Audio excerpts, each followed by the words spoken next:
এটা অতি সুন্দৰভাৱে উদ্বোধন কৰি আনন্দ লাভ কৰিছোঁ কাৰণ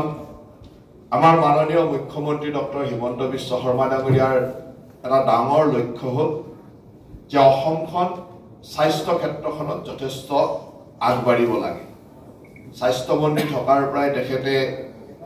গোটেই অসমতে স্বাস্থ্য ক্ষেত্ৰখন আগবঢ়াবৰ কাৰণে অজস্ৰ কাম কৰিছে তেখেতৰ এটা লক্ষ্য আছিল যে আমি গুৱাহাটীৰ পৰা নলবাৰীলৈকে এই গোটেই অঞ্চলটো যাতে আমি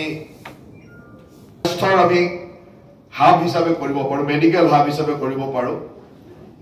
আশা আছিল যে গুৱাহাটীৰ পৰা নলবাৰীলৈ এই গোটেই অংশটো যাতে মেডিকেল হাব হিচাপে আমি কৰিব পাৰোঁ মেডিকেল টুৰিজিমটো এইটো মুখ্য লক্ষ্য হৈ পৰে সেই লক্ষ্য আগত ৰাখি আমি গুৱাহাটীত দ্বিতীয়খন হস্পিটেল মেডিকেল কলেজ বনাইছিলোঁ চাংচাৰীত এখন হস্পিটেল হৈছিলে এইমছ নলবাৰীত মেডিকেল কলেজ হ'ল তামুলপুৰত মেডিকেল কলেজ হৈ আছে গতিকে মাত্ৰ 100 কিলোমিটাৰ বা 70-80 কিলোমিটাৰৰ ভিতৰত 5-6খনকৈ মেডিকেল কলেজ কৰাৰ উদ্দেশ্যই আছিল যে এই গোটেই এৰিয়াটো যাতে গুৱাহাটীৰ পৰা নলবাৰীলৈকে আমি এটা মেডিকেল হাব হিচাপে ডেভেলপ কৰিব পাৰোঁ অসমৰ মেডিকেল ছেক্টৰটোক ডেভেলপ কৰিবৰ কাৰণে আমি টাটা কেঞ্চাৰ কেয়াৰ ফাউণ্ডেশ্যন আমি কৰিছোঁ অসম গভৰ্ণমেণ্টে টাটা ট্ৰাষ্টৰ লগত আজি 17খন টাটাৰ হস্পিটেল তাৰে এখন নলবাৰীতো হৈ আছে আমি সেই ধৰণে স্বাস্থ্যৰ ক্ষেত্ৰখন এটা আমূল পৰিৱৰ্তন কৰিবৰ কাৰণে মুখ্যমন্ত্ৰী ডাঙৰীয়াই কাম কৰিছে নলবাৰীত নৱদ্বীপ হস্পিটেলৰ IoTৰ এটা অত্যাধুনিক কক্ষ আমি উদ্বোধন কৰিলোঁ আৰু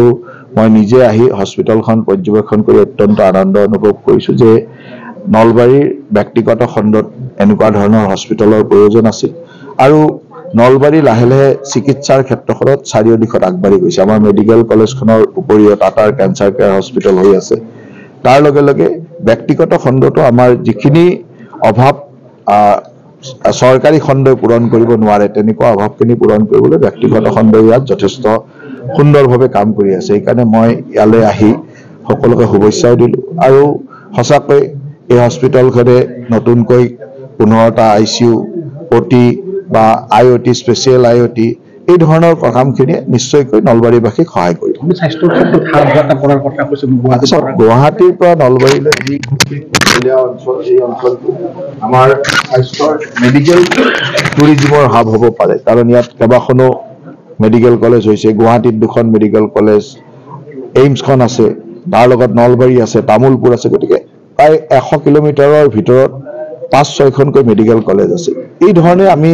ব্যক্তিগত খণ্ডৰ হস্পিটেলো আছে তাৰ লগে লগে এতিয়া নতুনকৈ লীলাৱতী মেদান্তাৰ দৰে হস্পিটেলো গুৱাহাটীত বনাবৰ কাৰণে যোৱাকালি চুক্তি স্বাক্ষৰ কৰিছে গতিকে মই ভাবোঁ যে গুৱাহাটী এতিয়া মেডিকেল ট্ৰিটমেণ্টৰ হাব হ'বলৈ বা মেডিকেল টুৰিজিমৰ এটা এট্ৰাকশ্যন হ'ব বুলি মই ভাবোঁ